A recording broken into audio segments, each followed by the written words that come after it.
Hi అండి అందరికీ welcome back to my channel. ఈరోజు వీడియోలో మనం తెలుగు గ్రామర్కి సంబంధించిన ఇంపార్టెంట్ బిట్స్ మనం తెలుసుకుందాం.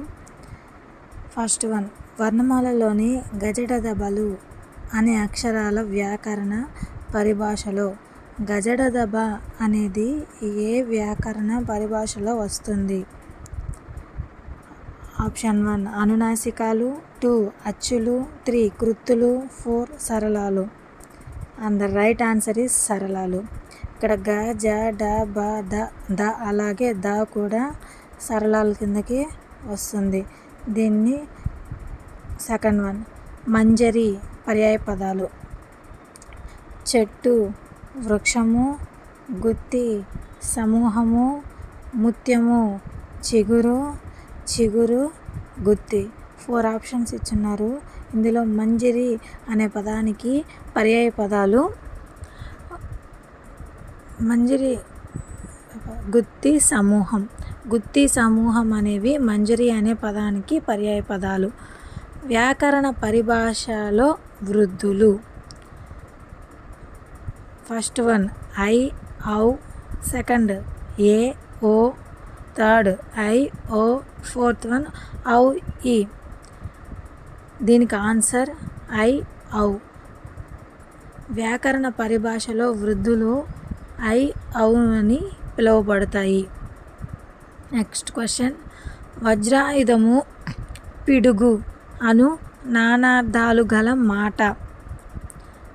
ఫస్ట్ ఆప్షన్ పీడనం, సెకండ్ ఆప్షన్ మరణం, థర్డ్ యశదము, ఫోర్త్ అశని. దీనికి ఆన్సర్ వచ్చి అశని. అశని అనే పదానికి నానార్థాలు వజ్రాయుధము అలాగే పిడుగు. ఇవి అశని యొక్క నానార్థాలు. ఇచ్చు అను ప్రత్యయం ఈ అర్థకం వాక్యంలో కనిపిస్తుంది. ఫస్ట్ ఆప్షన్ విద్యార్థకం, సామర్థ్యార్థకం, నిషేధార్థకం, అనుమత్యార్థకం. ఇక్కడ ఇచ్చు అనేది మనకు ఏ అర్థకం వాక్యంలో కనిపిస్తుంది అనే క్వశ్చన్ అడిగేది అనుమత్యార్థకం. ఇచ్చు, ఇవ్వడం, ఇవ్వు అంటే మనం అనుమతి ఇవ్వడం ద్వారా ఆ చర్య జరుగుతుంది కావున అది అనుమత్యార్థకం కింద వాక్యంలో కనిపిస్తుంది. ఇచ్చు అనే పదం అనుమత్యార్థకం వాక్యంలో మనం చెప్పుకోవచ్చు. వాసి అనే పదానికి నానార్థాలు. ఆప్షన్ 1 కీర్తి, పరిమళము, గుర్తు, బలము, కీర్తి, భేదము, ఫోర్త్ వన్ ఆధిక్యము, నివాసము. దీనికి ఆన్సర్ వచ్చేసి వాసి అనే పదానికి నానార్థాలు కీర్తి, భేదము. ఒక్కొక్క అనే పదంలోని సంధి ఇత్వసంధి, అత్వసంధి, ఉత్వసంధి, ఆమ్రేడిత సంధి. దీనికి ఆన్సర్ వచ్చి ఆమ్రేడిత సంధి. దీన్ని ఒక ప్లస్ ఒక అని విడదీసి రాయడం జరుగుతుంది. ఈ ఒక ప్లస్ ఒక ఈక్వల్ టు ఒక్కొక్క, అది ఆమ్రేడిత సంధి. ధ్వానం పదానికి అర్థం. ఆప్షన్ 1 మనసు నిలిపి ఉంచడం, ధ్వని, సత్తువ, ధ్వజము. ధ్వానం అనే పదానికి అర్థం వచ్చి ఆన్సర్ ధ్వని. ఊహించి చెప్పటం ప్రధాన లక్ష్యంగా గల అలంకారం. ఆప్షన్ 1 ఉపమాలంకారం, ఆప్షన్ 2 ఉత్ప్రేక్షాలంకారం, ఆప్షన్ 3 ఉల్లేఖన అలంకారం, ఆప్షన్ 4 రూపమ అలంకారం. ఊహించి చెప్పడం దానికి ఆన్సర్ ఉత్ప్రేక్షాలంకారం. ఉత్ప్రేక్షాలంకారం అంటే ఉన్నది ఉన్నట్లుగా కాకుండా ఊహించి చెప్పడం, దానిని ఉత్ప్రేక్షాలంకారం అంటారు. ఆజ్ఞను నెక్స్ట్ క్వశ్చన్, ఆజ్ఞను తెలియజేసే వాక్యాలను ఏమంటారు? మనం ఏదన్నా ఆర్డర్ పాస్ చేస్తాం కదా, ఆ వాక్యాలను ఏమంటారు? నిషేధార్థకం, విద్యార్థకం, హేత్వార్థకం, ప్రేరణార్థకం. దీనికి ఆన్సర్ వచ్చి విద్యార్థకం. ఈ ఆర్డర్ పాస్ చేస్తున్నాం అంటే మనం నియమిస్తున్నాం. విధులు కూడా దాని కిందకు వస్తాయి. విధులు నువ్వు ఈరోజు ఆఫీస్కి వెళ్ళాలి, ఈరోజు నేను చెప్పిన వర్క్ చేయాలి, ఈ హోంవర్క్ కంప్లీట్ చేయాలని మనం వాళ్ళ విధులని మనము ఆజ్ఞాపిస్తాం. దానిని ఆజ్ఞను తెలియజేసే వాక్యాలు విద్యార్థకం కిందకు వస్తాయి. కారణమును తెలియజేయు వాక్యం. ఆప్షన్స్: నిషేధార్థకం, విద్యార్థకం, హేత్వార్థకం, ప్రేరణార్థకం. ఏదైనా కారణాలను తెలియజేయ వాక్యం హేత్వార్థకం. ఏవైనా కారణాలు చెప్పడం, దానికి రీజన్స్ వెతుక్కొని చెప్పడం, దానిని హేత్వార్థకం అని వాక్యం కింద మనము చెప్పబడుతుంది.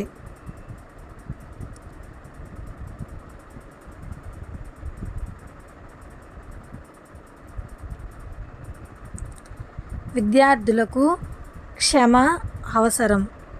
గీత గీసిన పదానికి అర్థం గుర్తించండి. ఆప్షన్ 1 దారి, ధనం, ఓర్పు, వినయం. ఇక్కడ క్షమ అనే దానికి మీనింగ్ ఏమవుతుంది? క్షమ అంటే ఓర్పు. విద్యార్థులకు ఓర్పు ఎంతగానో అవసరం. నెక్స్ట్ క్వశ్చన్: రెండేసి అక్షరాలు వెంటనే పునరావృతం కావడం, వాటికి అర్థభేదం ఉండటం అలంకారం. ఫస్ట్ ఆప్షన్ వృత్యానుప్రాస అలంకారం, లాటానుప్రాసం, చేకానుప్రాసం, అంత్యానుప్రాసం. నాకు ఆన్సర్ వచ్చి చేకానుప్రాసం. అంటే రెండు అక్షరాలు వెంటనే మరలా రావడమే కాకుండా వాటికి అర్థభేదం కూడా ఉండటం. ఫర్ ఎగ్జాంపుల్ నీకు 100 వందనాలు. ఇంకొక ఎగ్జాంపుల్ కమలాక్షు భక్షించు భక్షముల్. ఇలాంటి ఎగ్జాంపుల్స్ మనము చేకానుప్రాసం కింద తీసుకోబడుతుంది. బెస్ట్ ఎగ్జాంపుల్ అయితే నీకు 100 వందనాలు. ఇక్కడ రెండేసి అక్షరాలు వెంటనే పునరావృతం అంటే మళ్ళీ రావడం జరిగింది. వీటిలో అర్థభేదం ఉండింది. ఇక్కడ 100 అర్థభేదం కూడా ఉంది. దానిని చేకానుప్రాసం అలంకారం అంటారు. నెక్స్ట్ క్వశ్చన్: తల్లిదండ్రులు ఇది ఏ సమాసం? ఫస్ట్ ఆప్షన్ అవ్యయ భావ సమాసం, ద్వంద్వ సమాసం, బహువ్రీహి సమాసం, ద్విగు సమాసం. తల్లిదండ్రులు అనేది ద్వంద్వ సమాసం. తల్లియును తండ్రియును ఈక్వల్ టు తల్లిదండ్రులు, అది ద్వంద్వ సమాసం. తల్లియును తండ్రియును దానిని ద్వంద్వ సమాసం అంటారు. తల్లిదండ్రులు.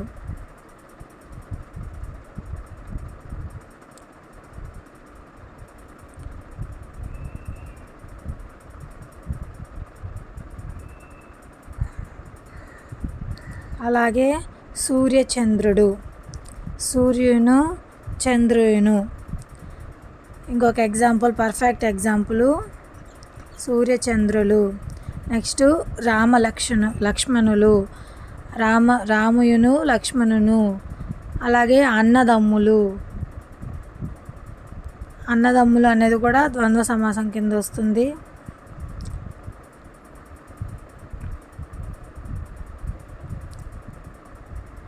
అష్టదిగ్గజ కవులు ఇది ఏ సమాసం?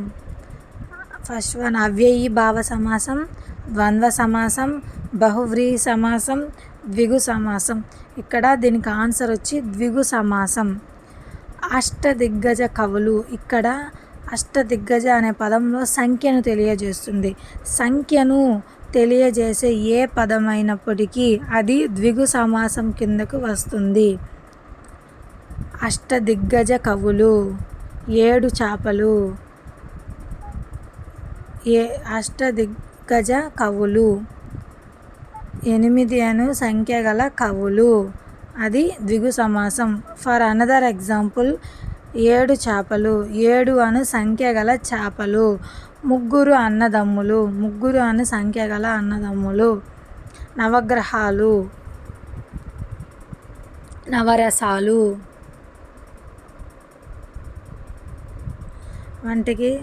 వంటివి ద్విగు సమాసానికి పర్ఫెక్ట్ ఎగ్జాంపుల్స్గా చెప్పబడుతుంది.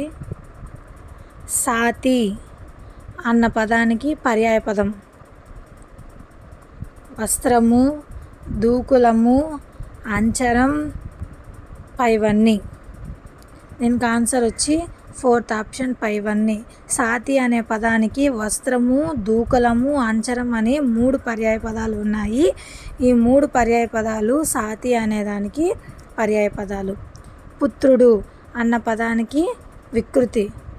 విధము, కడవ, బొట్టెడు, నిక్కము. దీనికి ఆన్సర్ వచ్చి బొట్టెడు. పుత్రుడికి వికృతి బొట్టెడు. ప్రతిరోజు, ప్రతినిత్యం జరిగే క్రియలను ఏమంటారు? భూతకాలం, వర్తమాన కాలం, భవిష్యత్ కాలం, తద్ధర్మకాలం. మనం ప్రతిరోజు, ప్రతినిత్యం జరిగే క్రియలను ఏమంటారంటే తద్ధర్మకాలం. భూతకాలం అంటే అయిపోయిన కాలం, జరిగిపోయింది. వర్తమాన కాలం అంటే ప్రజెంట్, జరగబోయే కాలం. భవిష్యత్తు కాలం అంటే ఫ్యూచర్లో ఏం జరుగుతుంది. తద్ధర్మకాలం దీనికి ఆన్సర్. ప్రతిరోజు, ప్రతినిత్యం జరిగే మన క్రియా ప్రక్రియలను తద్ధర్మకాలం అంటారు. జరుగుతూ ఉన్న ప్రతినిత్యం మనం అనుసరించే పనిని తద్ధర్మకాలం అంటారు. సంధి జరుగుట, జరగకపోవుట అనునది. బహుళము, నిత్యం, వైకల్పికం, ఆదేశం. సంధి అనేది జరుగుట, జరగకపోవుట అన్నది దేని కిందకు వస్తుంది?